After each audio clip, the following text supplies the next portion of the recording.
Tony D and Little Joan, and this is a screenwriter's rant on Afterburn starring Dave Batista as a post apocalyptic thief who steals back great pieces of artwork for humanity.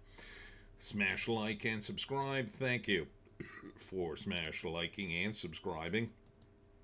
Check out my books. The links are in the description. Comedy Horror in South Jersey. It's the Pineys books 1 through 17. Available at Amazon.com. Don't forget, Kindle Unlimited is free. Samuel L. Jackson's in it as Samuel L. Jackson.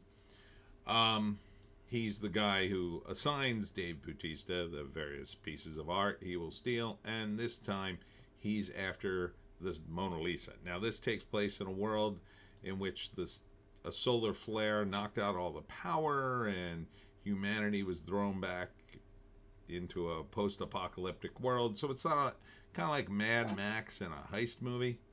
Joan, before you get all antsy.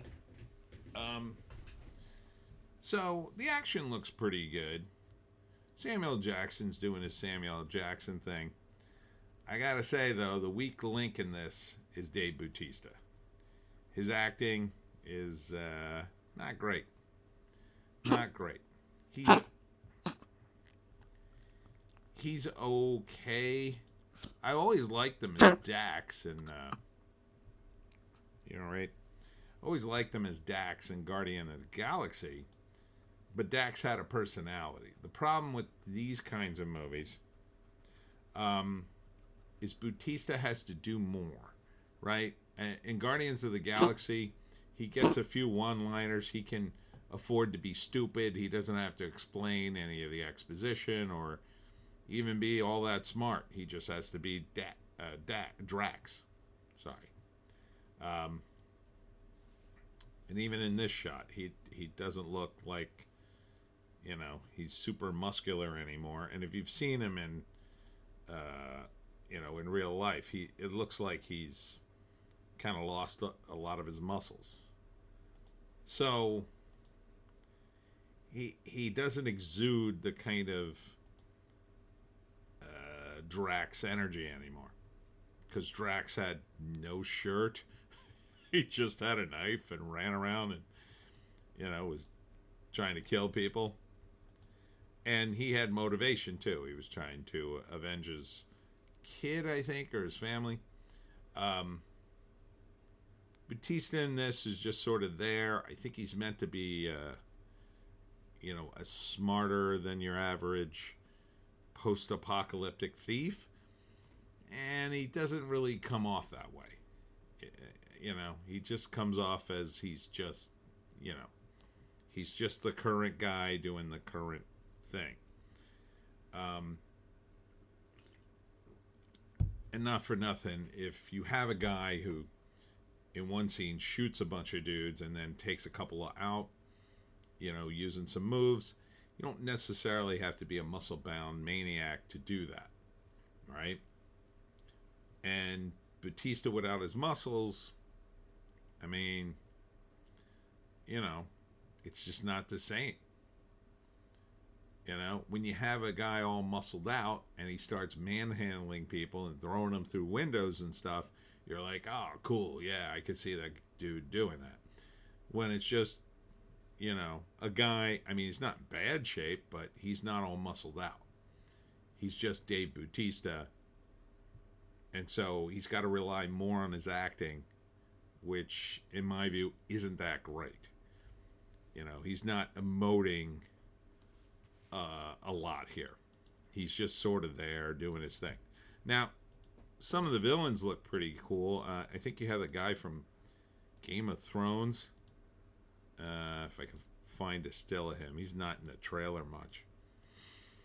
Plays like a warlord.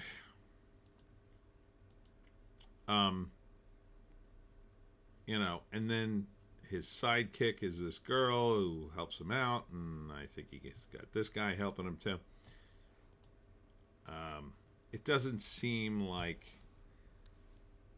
you got a lot. The only character, I think, with charisma in the whole damn movie is Samuel L. Jackson, and he's just kind of doing the same tired old shtick, it looks like,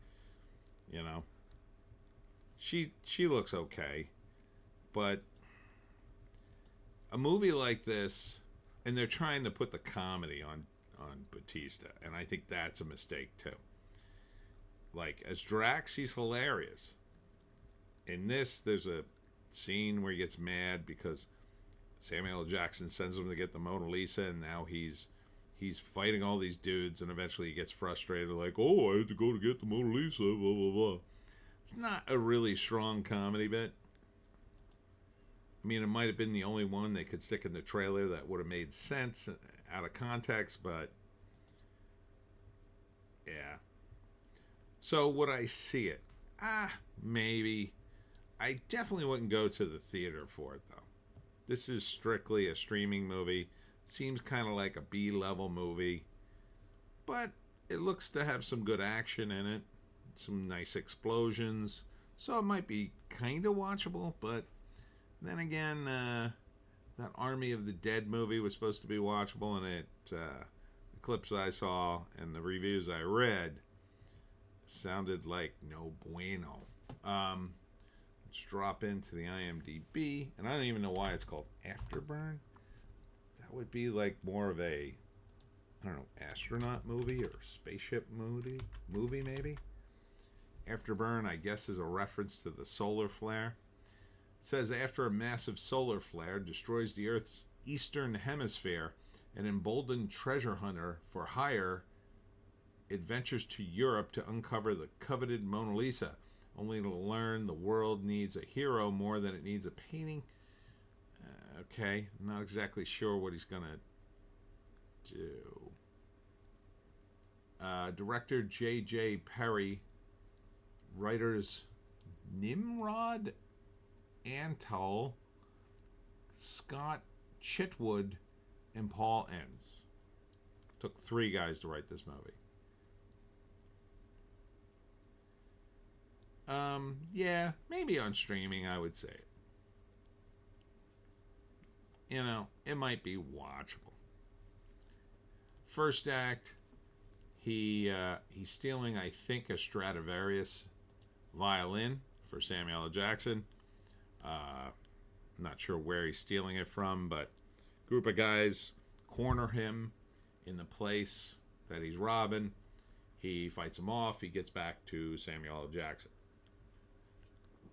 Samuel L. Jackson announces, now we're sending you to Europe to save the Mona Lisa. He agrees. I guess there's money in it. I don't know if they still have money.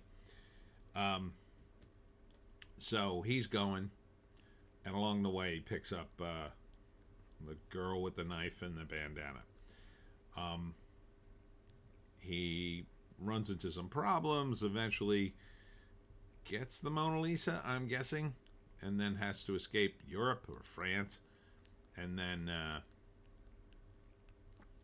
after that, I guess he gets back with it, but then maybe he saves Europe by killing off a warlord who was enslaving the Europeans. And he decides to stay and impose law and order, I guess. I don't know. It's kind of a weird plot considering the state of Europe right now. I mean, Europe kind of seems not too far from this sometimes. Like, it's been overrun with a lot of hostile, they're not illegal immigrants now. The European Union just seems to let in everybody. And, they're losing some of their cities. And Sweden had a big problem that they're trying to push back on. So, like, this movie it's almost and if it happens in the Eastern Hemisphere, why did it happen in Europe? Right? I guess, is Europe part of the Eastern Hemisphere? Is it not happening in the United States then? It only happened in the Eastern Hemisphere, so that's only 1/4 the globe. But wouldn't a solar flare affect the entire planet? I don't know. I don't know the science on that. But, yeah, it is what it is, I guess. It seems to me, though, if it only affected a portion of the planet, and that portion wasn't the United States, then the United States would just go in there and save Europe. You know, they would lock it down and restore order, and then a few years, everything would be back to order, and you wouldn't have to steal the Mona Lisa. It would have to be a more permanent situation where, like, the entire world fell apart. It doesn't seem to be that way, so it's a little confusing. Again, as a B movie, yeah, maybe I'd watch it. I just wouldn't go to the theater for it. Anyhow, that's it for me, Tony D and Little Joan. Thanks to all came out to the 249th anniversary of the Battle of Mount Holly at St. Andrew's Graveyard today. It was hot, Joan. It was so hot today. Tomorrow, I will be in Millville for the July 4th celebration from 6 to 9.